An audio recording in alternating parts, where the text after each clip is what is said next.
रहाओ। प्रतपालै अप्याओ दे, कश ऊन न होई। सास सास संभालता, मेरा प्रभ सोई। अशाल अशेद अपार प्रभ, ऊंचा जाका रूप। जप जप करह आनंद जान, अचरज आनूप। सामत देहु दयाल प्रभ, जित तुम्हें आराधा। नानक मंगै दान प्रभ, रेन पग साधा। सामत देहु दयाल प्रभ, जित तुम्हें आराधा। नानक मंगै दान प्रभ, रेन पग साधा। वाहिगुरु जी का खालसा, वाहिगुरु जी की फतेह। ईत ऊत नहीं बीछुड़ै, सो संगी गनिए। बिन सजाए जो निमख में है, सो अलप सुख बनिए। रहाओ। शहीदां दे सरताज पंचम पातशाह धन धन श्री गुरु अर्जन साहिब जी महाराज जी का बख्शिश किया होया ये पावन हुक्मनामा साहिब है। तो इहदियां ये रहाओ वालियां पंक्तियां ने। ईत ऊत नहीं बिछड़ै, इत्थे उत्थे अंदर बाहर ਜਿਹੜੇ ਅਕਾਲ ਪੁਰਖ ਵਾਹਿਗੁਰੂ ਜੀ ਕਦੇ ਵੀ ਸਾਡੇ ਤੋਂ ਵਿਛੜਦੇ ਨਹੀਂ। ਸਦਾ ਵਾਹਿਗੁਰੂ ਜੀ ਸਾਡੇ ਅੰਗ ਸੰਗ ਹੀ ਰਹਿੰਦੇ ਨੇ। ਈਤ ਊਤ ਨਹੀਂ ਬਿਛੜੈ, ਸੋ ਸੰਗੀ ਗਨੀਐ। ਅਸਲ ਦੇ ਵਿੱਚ ਉਹ ਅਕਾਲ ਪੁਰਖ ਵਾਹਿਗੁਰੂ ਜੀ ਹੀ ਸਾਡੇ ਸੰਗੀ ਸਾਥੀ ਹਨ। ਬਾਕੀ ਦੇ ਜਿਤਨੇ ਵੀ ਸਕੇ ਸੰਬੰਧੀ ਰਿਸ਼ਤੇਦਾਰ ਨੇ ਉਹ ਸਾਧ ਸੰਗਤ ਜੀ ਸਾਡਾ ਸਾਥ ਛੱਡ ਜਾਣ ਵਾਲੇ ਨੇ।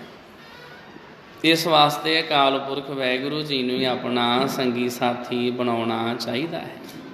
सतगुर सच्चे पातशाह जी साडे ते किरपा करन, रहमत करन ते सानू अपने चरनां दा प्यार बख्शिश करन। आप संगतां साध संगत जी सरवण कर रहे हो कि सुथरे शाह जी दिल्ली दे विच गए हुए ने। सुथरा शाह हर रोज़ दिल्ली दे बाज़ारां विच चक्कर लाउंदा। कदी दिल्ली दे मंदिरां अगे खलो के उन्हां ब्राह्मणां दे पखंडां दे पाज उघाड़दा, कदी मौलवियां ते काजियां नाल कई तरह दीयां टक्करां लैंदा। जिस करके दिल्ली दे काजी ने बादशाह अगे इस दी शिकायत की कि यह भी एक काफर है जो हिंदुआं ते मुसलमानां दोहां दे धर्म ईमान दे विरुद्ध गल्लां करदा रहिंदा है। बादशाह ने अखवा भेजिया कि इस नूं आगरे विच शहनशाही दरबार विच हाज़र करो। इन्हां दिनां विच मीरी पीरी दे मालक सोढी सुल्तान श्री गुरु हरगोबिंद साहिब जी भी आगरे विच गए हुए सन।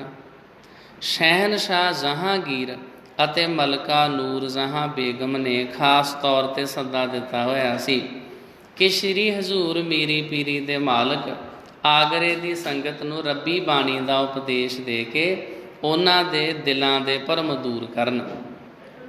सुथरा शाह एक बेपरवाह फकीर सी जो सतगुरां दे दरबार विच भी नुकता चीनी करन तो नहीं सी टलदा। वो जहांगीर बादशाह दे दरबार विच किस तरह चुप रह सकदा सी। दिल्ली दे काजी ने सुथरे शाह नूं अपनी कचहरी विच बुलाया अते बादशाह दा फरमान सुनाया कि शहनशाह नूं मेरे नाल की काम पै गया है, मैनू ते उन्हां नाल कोई काम नहीं। सुथरे शाह ने दसिया। काजी ने कहा यह तो सानू भी पता नहीं कि शहनशाह नूं तुहाडे नाल की काम है, पर तुहानूं जाना पवेगा।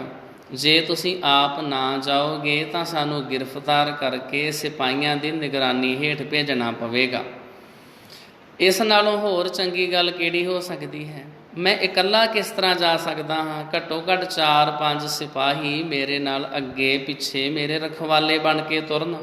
आखिर बादशाह नूं भी पता लगे कि मैं भी कुछ हाँ। जे मैं इकल्ला जावां ਤੇ ਮੇਰੀ ਸ਼ਾਨ ਵਿੱਚ ਫਰਕ ਪਵੇਗਾ। ਸੋ ਘੱਟੋ ਘੱਟ 4-5 ਸਿਪਾਹੀ ਮੇਰੇ ਨਾਲ ਜਾਣੇ ਚਾਹੀਦੇ ਹਨ। ਕਾਜ਼ੀ ਨੇ ਕਿਹਾ, ਜੇ ਸਿਪਾਹੀ ਨਾਲ ਗਏ ਤਾਂ ਉਹ ਤੁਹਾਨੂੰ ਗ੍ਰਿਫਤਾਰ ਕਰਕੇ ਲੈ ਜਾਣਗੇ, ਆਪ ਇਸ ਤਰ੍ਹਾਂ ਆਜ਼ਾਦ ਨਹੀਂ ਜਾ ਸਕਦੇ। ਮੇਰਾ ਕਸੂਰ ਕੀ ਹਜ਼ੂਰ ਕਰੋਗੇ? ਮੇਰਾ ਕਸੂਰ ਕੀ ਜ਼ਾਹਰ ਕਰੋਗੇ? ਸੁਥਰੇ ਸ਼ਾਹ ਨੇ ਕਿਹਾ, ਕਸੂਰ ਇਸ ਤੋਂ ਵੱਡਾ ਹੋਰ ਕੀ ਕਸੂਰ ਹੋ ਸਕਦਾ ਹੈ ਕਿ ਤੁਸੀਂ ਪਾਤਸ਼ਾਹ ਦਾ ਹੁਕਮ ਨਹੀਂ ਮੰਨਦੇ। ਕਾਜ਼ੀ ਨੇ ਕਿਹਾ, ਪਾਤਸ਼ਾਹ ਦਾ ਹੁਕਮ ਕੌਣ ਮੋੜ ਸਕਦਾ ਹੈ? ਉਸ ਦੇ ਹੁਕਮ ਵਿੱਚ ਤੁਸੀਂ ਵੀ ਹੋ। ਜਦੋਂ ਸੱਦਾ ਆਇਆ ਤੁਸੀਂ ਇੱਕ ਪਲ ਭਰ ਵੀ ਨਹੀਂ ਰਹਿ ਸਕਦੇ। ਸੱਚੇ ਪਾਤਸ਼ਾਹ ਵੱਲੋਂ ਸੱਦਾ ਲਿਆਉਣ ਵਾਲਾ ਉਸ ਵੇਲੇ ਹੀ ਲੈ ਜਾਂਦਾ ਹੈ, ਪਰ ਅਸੀਂ ਪਾਤਸ਼ਾਹ ਦੇ ਖਾਸ ਬੰਦੇ ਹਾਂ। ਪਾਤਸ਼ਾਹ ਦੇ ਦਿਲ ਅੰਦਰ ਸਾਡਾ ਖਾਸ ਸਤਿਕਾਰ ਅਤੇ ਮਾਣ ਹੈ। ਪਾਤਸ਼ਾਹ ਦੀ ਦਰਗਾਹ ਵਿੱਚ ਜੋ ਸਾਡੀ ਇੱਜ਼ਤ ਹੋ ਸਕਦੀ ਹੈ, ਤੁਹਾਡੀ ਨਹੀਂ ਹੋ ਸਕਦੀ। ਇਸ ਤਰ੍ਹਾਂ ਸੁਥਰੇ ਨੇ ਬਚਨ ਕੀਤਾ। ਕਾਜ਼ੀ ਸੁਥਰੇ ਦੀਆਂ ਗੱਲਾਂ ਸੁਣ ਕੇ ਹੈਰਾਨ ਹੋ ਰਿਹਾ ਸੀ ਕਿ ਇਹੋ ਜਿਹੇ ਸ਼ਰਾਰਤੀ ਫਕੀਰ ਦੀ ਸਾਡਾ ਪਾਤਸ਼ਾਹ ਇੱਜ਼ਤ ਕਰਦਾ ਹੈ। ਉਹ ਖਿਆਲ ਕਰਨ ਲੱਗਾ ਕਿ ਜੇ ਸੁਥਰੇ ਨੂੰ ਗ੍ਰਿਫਤਾਰ ਕਰਕੇ ਆਗਰੇ ਭੇਜਿਆ ਜਾਵੇ, ਕਿਤੇ ਐਸਾ ਹੀ ਨਾ ਹੋਵੇ ਕਿ ਸ਼ਹਿਨਸ਼ਾਹ ਆਲਮ ਨਾਰਾਜ਼ ਹੋ ਜਾਣ। ਇਸ ਲਈ ਕਾਜ਼ੀ ਨੇ 5 ਘੋੜੇ ਮੰਗਵਾਏ। ਇੱਕ ਘੋੜੇ ਉੱਤੇ ਸੁਥਰੇ ਸ਼ਾਹ ਨੂੰ ਸਵਾਰ ਕੀਤਾ ਅਤੇ 4 ਘੋੜ ਸਵਾਰ ਸੁਥਰੇ ਦੇ ਨਾਲ ਦਿੱਤੇ। ਇਹ 5 ਜਣੇ ਆਗਰੇ ਵੱਲ ਤੁਰੇ। ਜਦੋਂ ਆਗਰੇ ਪਹੁੰਚੇ ਤਾਂ ਸੁਥਰੇ ਨੂੰ ਪਤਾ ਲੱਗਾ ਕਿ ਸ੍ਰੀ ਗੁਰੂ ਹਰਗੋਬਿੰਦ ਸਾਹਿਬ ਜੀ ਦਾ ਡੇਰਾ ਦਰਿਆ ਜਮਨਾ ਦੇ ਕੰਢੇ ਹੈ। ਇਹ ਉਹਨਾਂ 4 ਸਵਾਰਾਂ ਨੂੰ ਆਪਣੇ ਨਾਲ ਹੀ ਉਸ ਪਾਸੇ ਲੈ ਗਿਆ। ਜਦੋਂ ਸਤਿਗੁਰਾਂ ਦਾ ਡੇਰਾ ਨਜ਼ਰੀ ਪਿਆ, ਸੁਥਰਾ ਸ਼ਾਹ ਅਤੇ ਨਾਲ ਦੇ ਘੋੜ ਸਵਾਰ ਘੋੜਿਆਂ ਤੋਂ ਉੱਤਰ ਖੜ੍ਹੇ ਹੋਏ। ਘੋੜਿਆਂ ਦੀਆਂ ਵਾਗਾਂ ਹੱਥਾਂ ਵਿੱਚ ਫੜ ਕੇ ਹੌਲੀ ਹੌਲੀ ਸਤਿਗੁਰਾਂ ਦੇ ਨਿਵਾਸ ਵਾਲੇ ਤੰਬੂ ਵੱਲ ਵਧਿਆ। ਜਦੋਂ 5 ਸਵਾਰ ਸਤਿਗੁਰਾਂ ਦੀ ਹਜ਼ੂਰੀ ਵਿੱਚ ਪਹੁੰਚੇ ਤਾਂ ਸੁਥਰੇ ਨੇ ਜਾਂਦੇ ਲੰਮੇ ਪੈ ਕੇ ਸਤਿਗੁਰਾਂ ਅੱਗੇ ਡੰਡੌਤ ਕੀਤੀ ਅਤੇ 5 ਮਿੰਟਾਂ ਮਗਰੋਂ ਉੱਠ ਕੇ ਆਪਣੇ ਸਾਥੀਆਂ ਵੱਲ ਤੱਕਣ ਲੱਗਾ ਅਤੇ ਕਿਹਾ, ਤੁਹਾਨੂੰ ਪਾਤਸ਼ਾਹ ਦੇ ਹੁਕਮ ਅਤੇ ਸਤਿਕਾਰ ਦਾ ਪਤਾ ਨਹੀਂ? ਤੁਸੀਂ ਮੇਰੇ ਵਾਂਗ ਸ਼ਹਿਨਸ਼ਾਹ ਅੱਗੇ ਸਜਦਾ ਕਿਉਂ ਨਹੀਂ ਕਰਦੇ? ਇਹ 4 ਜਣੇ ਮੁਸਲਮਾਨ ਸਨ। ਇਹਨਾਂ ਦੇ ਦੀਨ ਵਿੱਚ ਇੱਕ ਅੱਲਾ ਅਤੇ ਦੂਸਰਾ ਰਸੂਲ ਅੱਲਾ, ਦੋਹਾਂ ਅੱਗੇ ਸਿਜਦਾ ਕਰਨਾ, ਮੱਥਾ ਟੇਕਣਾ ਤਾਂ ਜਾਇਜ਼ ਮੰਨਿਆ ਗਿਆ ਹੈ, ਪਰ ਕਿਸੇ ਹੋਰ ਅੱਗੇ ਸਜਦਾ ਕਰਨਾ ਗੁਨਾਹ ਸਮਝਿਆ ਜਾਂਦਾ ਹੈ। ਇਸ ਲਈ ਉਹ ਘਬਰਾ ਗਏ ਕਿ ਹਿੰਦੂਆਂ ਦੇ ਪੀਰ ਅੱਗੇ ਸਜਦਾ ਕਿਸ ਤਰ੍ਹਾਂ ਕਰ ਸਕਦੇ ਹਾਂ। ਸੁਥਰਾ ਬੋਲਿਆ, ਭਲਿਓ ਲੋਕੋ, ਤੁਸੀਂ ਸੁਣਿਆ ਨਹੀਂ? ਤੁਸੀਂ ਸ਼ਹਿਨਸ਼ਾਹ ਅੱਗੇ ਮੇਰੇ ਵਾਂਗ ਸਜਦਾ ਕਿਉਂ ਨਹੀਂ ਕਰਦੇ? ਉਹ ਚੁੱਪਚਾਪ ਖੜੇ ਰਹੇ। ਸਤਿਗੁਰਾਂ ਨੇ ਕਿਹਾ, ਸੁਥਰਾ ਸ਼ਾਹ, ਸਭ ਠੀਕ ਹੈ, ਕਿਸੇ ਨੂੰ ਜ਼ਬਰਦਸਤੀ ਸਜਦਾ ਕਰਨ ਲਈ ਕਹਿਣਾ ਠੀਕ ਨਹੀਂ। ਇਹ ਇਹਨਾਂ ਦਾ ਭਰੋਸਾ ਨਹੀਂ, ਇਸ ਲਈ ਇਹਨਾਂ ਨੂੰ ਮਜਬੂਰ ਨਾ ਕਰੋ। ਸੁਥਰਾ ਕਹਿਣ ਲੱਗਾ, ਪੀਰਾਂ ਦੇ ਪੀਰ ਦਸਤਗੀਰ ਆਪ ਨੂੰ ਪਤਾ ਹੈ ਬਾਬਾ ਫਰੀਦ ਸ਼ਕਰਗੰਜ ਨੇ ਨਮਾਜ਼ ਨਾ ਪੜ੍ਹਨ ਵਾਲਿਆਂ ਨੂੰ ਗਾਲਾਂ ਕੱਢੀਆਂ ਹਨ ਅਤੇ ਰੱਤਾ ਕੁੱਤਾ ਹੈ ਕਿਹਾ। ਉਹਨਾਂ ਨੇ ਫਰਮਾਇਆ, ਬੇਨਿਵਾਜਾ ਕੁੱਤਿਆ ਇਹ ਨਾ ਭਲੀ ਰੀਤ, ਕਬਹੂ ਚੱਲ ਨਾ ਆਇਆ 5 ਵਕਤ ਮਸੀਤ। ਬਾਬਾ ਫਰੀਦ ਸਾਹਿਬ ਜੀ ਬਚਨ ਕਰਦੇ, ਜਿਹੜੇ ਨਮਾਜ਼ ਨਹੀਂ ਪੜ੍ਹਦੇ ਉਹ ਤਾਂ ਕੁੱਤਿਆਂ ਦੇ ਵਾਂਗੂ ਨੇ, ਉਹਨਾਂ ਦੀ ਇਹ ਮਰੀਤ ਭਲੀ ਨਹੀਂ ਹੈ। ਜਿਹੜੇ ਮਸੀਤ ਵਿੱਚ ਚੱਲ ਕੇ ਨਾ ਆਉਣ, ਜਿਹੜੇ ਸੰਗਤ ਵਿੱਚ ਹਾਜ਼ਰੀ ਨਾ ਹੋਣ। ਸੋ ਅੱਲਾ ਦੇ ਦਰਬਾਰ ਵਿੱਚ ਆ ਕੇ ਸਜਦਾ ਨਾ ਕਰਨਾ ਇਹ ਕੁਫਰ ਹੈ। ਮੈਂ ਨਹੀਂ ਚਾਹੁੰਦਾ ਕਿ ਮੇਰੇ ਨਾਲ ਜਿਹੜੇ ਆਏ ਹਨ ਉਹਨਾਂ ਨੂੰ ਕੋਈ ਕਾਫਰ ਕਹੇ, ਇਸ ਲਈ ਇਹਨਾਂ ਨੂੰ ਮੱਥਾ ਟੇਕਣਾ ਹੀ ਪਵੇਗਾ। ਉਹ ਵਿਚਾਰੇ ਮਜਬੂਰ ਸਨ। ਅੰਤ ਉਹਨਾਂ ਨੂੰ ਵੀ ਸਤਿਗੁਰਾਂ ਅੱਗੇ ਮੱਥਾ ਟੇਕਣਾ ਹੀ ਪਿਆ। ਜਦੋਂ ਇਹ ਸਾਰੇ ਮੱਥਾ ਟੇਕ ਚੁੱਕੇ ਤਾਂ ਇਹਨਾਂ ਨੇ ਸੁਥਰੇ ਨੂੰ ਕਿਹਾ, ਸ਼ਾਹ ਜੀ ਚਲੋ ਸ਼ਹਿਨਸ਼ਾਹ ਦੇ ਦਰਬਾਰ ਚੱਲੀਏ। ਸਾਨੂੰ ਕਾਜ਼ੀ ਸਾਹਿਬ ਨੇ ਇਸੇ ਲਈ ਭੇਜਿਆ ਸੀ ਕਿ ਅਸੀਂ ਤੁਹਾਨੂੰ ਸ਼ਹਿਨਸ਼ਾਹ ਦੇ ਦਰਬਾਰ ਵਿੱਚ ਲੈ ਜਾਈਏ। ਭਲਿਓ ਲੋਕੋ, ਅਸੀਂ ਸ਼ਹਿਨਸ਼ਾਹ ਦੇ ਦਰਬਾਰ ਵਿੱਚ ਤਾਂ ਪੁੱਜ ਗਏ ਹਾਂ, ਹੋਰ ਕਿਹੜਾ ਸ਼ਹਿਨਸ਼ਾਹ ਸਮਝੀ ਬੈਠੇ ਹੋ ਜਿਸ ਦੇ ਦਰਬਾਰ ਵਿੱਚ ਸਾਨੂੰ ਲੈ ਜਾਣਾ ਚਾਹੁੰਦੇ ਹੋ? ਇਹ ਉਸ ਸ਼ਹਿਨਸ਼ਾਹ ਦਾ ਦਰਬਾਰ ਹੈ ਜਿਸ ਦੇ ਹਜ਼ੂਰ ਹਿੰਦੁਸਤਾਨ ਦਾ ਬਾਦਸ਼ਾਹ ਜਹਾਂਗੀਰ ਆਪ ਚੱਲ ਕੇ ਆਉਂਦਾ ਹੈ ਅਤੇ ਬਾਦਸ਼ਾਹ ਦੀ ਮਲਕਾ ਨੂਰਜਹਾਂ ਬੇਗਮ ਹਜ਼ੂਰ ਦੇ ਦਰਸ਼ਨਾਂ ਲਈ ਪੂਰਨਮਾਸ਼ੀ ਵਾਲੇ ਦਿਨ ਆਪ ਤਸ਼ਰੀਫ ਲਿਆ ਰਹੇ ਹਨ। ਸੋ ਅਸੀਂ ਹੋਰ ਕੋਈ ਸ਼ਹਿਨਸ਼ਾਹ ਨਹੀਂ ਸਮਝਦੇ। ਸੁਥਰੇ ਸ਼ਾਹ ਦੇ ਬਚਨ ਸੁਣ ਕੇ ਮੀਰੀ ਪੀਰੀ ਦੇ ਮਾਲਕ ਗੁਰੂ ਹਰਗੋਬਿੰਦ ਸਾਹਿਬ ਜੀ ਮੁਸਕਰਾਏ ਅਤੇ ਫਰਮਾਇਆ, ਸੁਥਰੇ ਸ਼ਾਹ, ਇਹ ਠੀਕ ਹੈ ਕਿ ਸ਼ਹਿਨਸ਼ਾਹ ਹਿੰਦ ਜਹਾਂਗੀਰ ਬਾਦਸ਼ਾਹ ਸਾਡੇ ਬੜੇ ਮਿਹਰਬਾਨ ਹਨ ਅਤੇ ਕਦੀ ਕਦੀ ਆਪ ਤਸ਼ਰੀਫ ਲੈ ਕੇ ਆਉਂਦੇ ਹਨ। ਇਸ ਲਈ ਤੁਹਾਡਾ ਵੀ ਫਰਜ਼ ਬਣਦਾ ਹੈ ਕਿ ਤੁਸੀਂ ਵੀ ਉਹਨਾਂ ਦੇ ਦਰਸ਼ਨ ਕਰੋ। ਸੁਥਰਾ ਸ਼ਾਹ ਨੇ ਸਤਿਗੁਰੂ ਅੱਗੇ ਨਮਸਕਾਰ ਕੀਤੀ ਅਤੇ ਪੰਜੇ ਜਣੇ ਸ਼ਹਿਨਸ਼ਾਹ ਜਹਾਂਗੀਰ ਦੇ ਦਰਬਾਰ ਵਿੱਚ ਪਹੁੰਚੇ। ਜਦੋਂ ਸ਼ਹਿਨਸ਼ਾਹ ਨੂੰ ਪਤਾ ਲੱਗਾ ਕਿ ਸੁਥਰਾ ਸ਼ਾਹ ਆਇਆ ਹੈ ਤਾਂ ਉਹਨਾਂ ਨੇ ਉਸ ਨੂੰ ਸਤਿਕਾਰ ਨਾਲ ਬਿਠਾਇਆ ਅਤੇ ਨਾਲ ਆਏ ਸਿਪਾਹੀਆਂ ਨੂੰ ਵਿਦਾ ਕੀਤਾ। ਬਾਦਸ਼ਾਹ ਨੇ ਸੁਥਰੇ ਸ਼ਾਹ ਨੂੰ ਕਿਹਾ, ਸਾਨੂੰ ਪਤਾ ਲੱਗਾ ਹੈ ਕਿ ਤੁਸੀਂ ਇਸਲਾਮ ਦੀ ਅਤੇ ਹਿੰਦੂ ਧਰਮ ਦੀ ਵਿਰੋਧਤਾ ਕਰਦੇ ਹੋ, ਇਹ ਠੀਕ ਨਹੀਂ।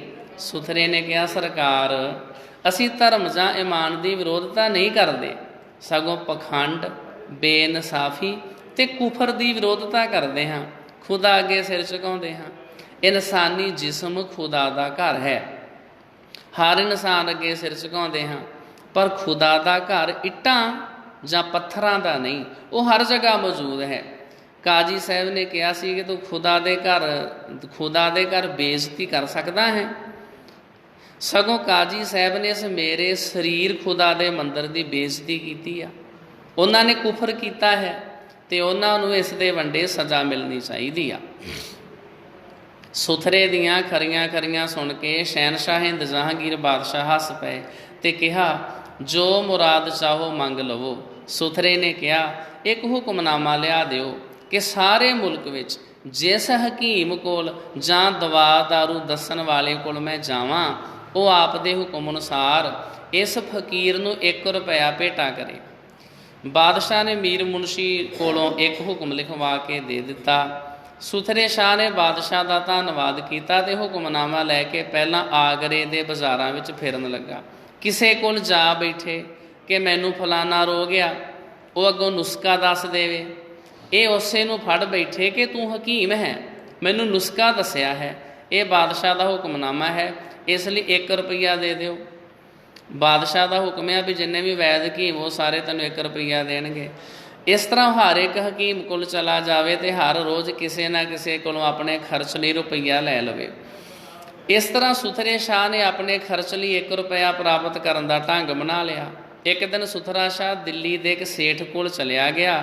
ਉਸ ਦੀ ਬਾਬਤ ਇਹ ਗੱਲ ਪ੍ਰਸਿੱਧ ਸੀ ਕਿ ਉਹ ਕਿਸੇ ਨੂੰ ਇੱਕ ਪੈਸੇ ਦੀ ਦਵਾਲ ਨਹੀਂ, ਉਹ ਅੱਤ ਦਰਜੇ ਦਾ ਸੂਮ ਹੈ ਅਤੇ ਆਏ ਗਏ ਸਾਧ ਸੰਤ ਦਾ ਨਿਰਾਦਰ ਕਰਕੇ ਤੋਰ ਦਿੰਦਾ ਹੈ। ਇਸ ਸੇਠ ਦਾ ਸੁਧਾਰ ਕਰਨ ਲਈ ਹੀ ਸੁਥਰਾ ਸ਼ਾਹ ਉਸ ਕੋਲ ਗਿਆ ਸੀ। ਇਸ ਨੇ ਜਾਂਦਿਆਂ ਸੇਠ ਦੀ ਦੁਕਾਨ ਅੱਗੇ ਹਰਦਮ ਨਾਨਕ ਸ਼ਾਹ ਧਰਮ ਦਾ ਬੇੜਾ ਬੰਨੇ ਲਾ ਦਾ ਵਾਕ ਉਚਾਰਿਆ ਅਤੇ ਉਸ ਦੀ ਦੁਕਾਨ ਦੇ ਥੜੇ ਉੱਤੇ ਬੈਠ ਗਿਆ। ਸੇਠ ਨੇ ਸਮਝਿਆ ਕਿ ਇਹ ਕੋਈ ਸੌਦਾ ਲੈਣ ਆਇਆ ਹੈ, ਇਸ ਲਈ ਬੜੇ ਪਿਆਰ ਨਾਲ ਪੁੱਛਣ ਲੱਗਾ, ਆਓ ਜੀ, ਕੀ ਚਾਹੀਦਾ ਹੈ? ਤੁਹਾਡੀ ਜਾਨ। ਸੁਥਰੇ ਨੇ ਉੱਤਰ ਦਿੱਤਾ। ਹੈ ਇਹ ਕੀ? ਸ਼ਾਹ ਨੇ ਹੈਰਾਨੀ ਨਾਲ ਕਿਹਾ। ਸੁਥਰੇ ਨੇ ਉੱਤਰ ਦਿੱਤਾ, ਸੇਠ ਜੀ, ਮੈਂ ਸੱਚੇ ਪਾਤਸ਼ਾਹ ਵੱਲੋਂ ਭੇਜਿਆ ਹੋਇਆ ਜਮਦੂਤ ਹਾਂ। ਹੈਰਾਨ ਹੋਣ ਵਾਲੀ ਕੋਈ ਗੱਲ ਨਹੀਂ। ਤੁਸੀਂ ਕਦੀ ਜਮਦੂਤ ਨਹੀਂ ਦੇਖੇ? ਹਾਂ, ਜਮਦੂਤਾਂ ਦਾ ਨਾਂ ਤਾਂ ਸੁਣਿਆ ਹੋਇਆ ਏ, ਪਰ ਉਹ ਤਾਂ ਕਿਸੇ ਨੂੰ ਵਿਖਾਈ ਨਹੀਂ ਦਿੰਦੇ। ਕਹਿੰਦੇ ਨੇ ਜਿਨ੍ਹਾਂ ਦੀ ਜਾਨ ਨਿਕਲਣ ਲੱਗੇ ਸਿਰਫ ਉਹਨਾਂ ਨੂੰ ਉਸ ਵੇਲੇ ਨਜ਼ਰ ਆਉਂਦੇ ਨੇ, ਬਾਕੀਆਂ ਨੂੰ ਨਹੀਂ। ਸ਼ਾਹ ਨੇ ਘਬਰਾਹਟ ਵਿੱਚ ਉੱਤਰ ਦਿੱਤਾ, ਮੈਂ ਵੀ ਤੁਹਾਨੂੰ ਨਜ਼ਰ ਆ ਰਿਹਾ ਹਾਂ। ਜਮਦੂਤ ਜੂ ਹੋਇਆ, ਬਾਕੀ ਹੋਰ ਕਿਸੇ ਨੂੰ ਵੀ ਨਜ਼ਰ ਨਹੀਂ ਆ ਰਿਹਾ। ਸੁਥਰੇ ਨੇ ਬੜੀ ਗੰਭੀਰਤਾ ਨਾਲ ਕਿਹਾ, ਕਿਉਂ? ਤੁਸੀਂ ਤੇ ਮੇਰੇ ਸਾਹਮਣੇ ਖੜੇ ਹੋ, ਬਾਕੀਆਂ ਨੂੰ ਵੀ ਤੇ ਦੇਸੀ ਰਹੇ ਹੋਵੋਗੇ ਨਾ। ਇਹ ਕਿਸ ਤਰ੍ਹਾਂ ਹੋ ਸਕਦਾ ਹੈ ਕਿ ਤੁਸੀਂ ਮੈਨੂੰ ਹੀ ਦਿਸਦੇ ਹੋ ਅਤੇ ਬਾਕੀਆਂ ਨੂੰ ਨਹੀਂ? ਭਲਾ ਮੈਂ ਰਾਮੇ ਸ਼ਾਹ ਨੂੰ ਆਵਾਜ਼ ਮਾਰ ਕੇ ਪੁੱਛਾਂ? ਸੇਠ ਨੇ ਕਿਹਾ, ਇਹ ਕਿਸ ਤਰ੍ਹਾਂ ਹੋ ਸਕਦਾ ਹੈ ਕਿ ਜਮਦੂਤ ਹਰ ਇੱਕ ਦੇ ਸਾਹਮਣੇ ਹੋ ਜਾਵੇ? ਹਾਂ, ਪਾਤਸ਼ਾਹ ਦੇ ਹੁਕਮ ਨਾਲ ਜਿਸ ਦੀ ਜਾਨ ਲੈਣੀ ਹੋਵੇ ਉਸੇ ਨੂੰ ਦਿਸਦੇ ਹਾਂ। ਹਾਂ, ਤੂੰ ਬੇਸ਼ੱਕ ਰਾਮੇ ਸ਼ਾਹ ਨੂੰ ਇੱਕ ਆਵਾਜ਼ ਮਾਰ ਕੇ ਪੁੱਛ ਲੈ, ਪਰ ਆਵਾਜ਼ ਮਾਰਦਿਆਂ ਹੀ ਤੇਰੇ ਪ੍ਰਾਣ ਨਿਕਲ ਜਾਣਗੇ। ਇਹ ਗੱਲ ਯਾਦ ਰੱਖ। ਇਹ ਗੱਲ ਸੁਣਦਿਆਂ ਹੀ ਉਹ ਸੇਠ ਚੁੱਪ ਹੋ ਗਿਆ ਅਤੇ ਥਰ ਕੰਬਣ ਲੱਗ ਪਿਆ। ਹੁਣ ਉਸ ਨੂੰ ਇੱਕ ਵੀ ਗੱਲ ਨਹੀਂ ਸੀ ਔੜਦੀ ਕਿ ਉਹ ਕੀ ਕਰੇ। ਉਹ ਹੱਕਾ ਬੱਕਾ ਹੋ ਗਿਆ ਅਤੇ ਬਿਤਰ ਸੁਥਰੇ ਸ਼ਾਹ ਵੱਲ ਦੇਖੀ ਜਾ ਰਿਹਾ ਸੀ। ਕਦੀ ਦਿਲ ਕਰਦਾ ਕਿ ਉਹ ਆਪਣੇ ਗੁਆਂਢੀ ਰਾਮੇ ਸ਼ਾਹ ਨੂੰ ਆਵਾਜ਼ ਮਾਰ ਲਵੇ, ਪਰ ਫਿਰ ਡਰ ਜਾਂਦਾ ਕਿ ਕਿਤੇ ਮੇਰੇ ਪ੍ਰਾਣ ਹੀ ਨਾ ਨਿਕਲ ਜਾਣ। ਉਹ ਬੜਾ ਸਹਿਮਿਆ ਹੋਇਆ ਸੀ। ਅੰਤ ਬੋਲਿਆ, ਮਹਾਰਾਜ ਤੈਨੂੰ ਭੁਲੇਖਾ ਲੱਗਾ ਹੋਣਾ ਏ, ਸੱਚੇ ਪਾਤਸ਼ਾਹ ਨੇ ਕਿਸੇ ਹੋਰ ਦੀ ਜਾਨ ਲੈਣ ਲਈ ਭੇਜਿਆ ਹੋਣਾ ਏ, ਤੁਸੀਂ ਐਵੇਂ ਮੇਰੇ ਵੱਲ ਆ ਗਏ ਹੋ। ਹੈ ਇਹ ਕੀ ਅਸੀਂ ਭੁੱਲ ਸਕਦੇ ਹਾਂ? ਸੱਚੇ ਪਾਤਸ਼ਾਹ ਭੁੱਲ ਸਕਦੇ ਹਨ? ਉਹਨਾਂ ਨੇ ਕਿਹਾ ਕਿ ਸੇਠ ਦੌਲਤ ਰਾਮ ਬੜਾ ਸੂਮ ਹੈ, ਉਸਨੇ ਕਦੀ ਕਿਸੇ ਆਏ ਗਏ ਸੰਤ ਮਹਾਤਮਾ ਜਾਂ ਗਰੀਬ ਦੀ ਸੇਵਾ ਨਹੀਂ ਕੀਤੀ, ਉਸ ਦੀ ਮਿਆਦ ਪੁੱਗ ਗਈ ਹੈ, ਉਸ ਨੂੰ ਲੈ ਕੇ ਆਓ। ਸੋ ਅਸੀਂ ਸੱਚੇ ਪਾਤਸ਼ਾਹ ਦੇ ਹੁਕਮ ਨਾਲ ਤੁਹਾਨੂੰ ਲੈਣ ਲਈ ਆਏ ਹਾਂ। ਦੇਖਣਾ ਹੁਣ ਗੁਰਜਾਂ ਵਾਲੇ ਜਮਦੂਤ ਵੀ ਸਾਡੇ ਮਗਰ ਆ ਰਹੇ ਹਨ, ਉਹਨਾਂ ਨੇ 1 ਮਿੰਟ ਵੀ ਨਹੀਂ ਲਾਉਣਾ। ਸੁਥਰੇ ਨੇ ਮੱਥੇ 'ਤੇ ਤਿਉੜੀ ਪਾ ਕੇ ਕਿਹਾ, ਰਾਮ ਰਾਮ ਰਾਮ। ਮਹਾਰਾਜ ਇਹ ਤੁਸੀਂ ਕੀ ਪਏ ਕਹਿੰਦੇ ਹੋ? ਮੈਂ ਬੜਾ ਦਾਨੀ ਹਾਂ, ਜੋ ਚਾਹੋ ਹੁਣੇ ਲੈ ਜਾਓ। ਜਮਦੂਤ ਤੇ ਪਾਪੀਆਂ ਲਈ ਹੁੰਦੇ ਨੇ, ਮੈਂ ਬੜਾ ਧਰਮਾਤਮਾ ਹਾਂ, ਜੋ ਕਹੋ ਮੈਂ ਹੁਣੇ 1 ਰੁਪਈਏ ਦਾ ਪ੍ਰਸ਼ਾਦ ਮੰਦਰ ਜਾ ਕੇ ਚੜਾ ਕੇ ਆਉਂਦਾ ਹਾਂ। ਸੇਠ ਨੇ ਕਿਹਾ, ਰਤਾ ਜਮਦੂਤਾਂ ਨੂੰ ਵੀ ਆ ਲੈਣ ਦੇ, ਤੈਨੂੰ ਮੰਦਰ ਜਾਣ ਕਿਨ ਦੇਣਾ ਏ?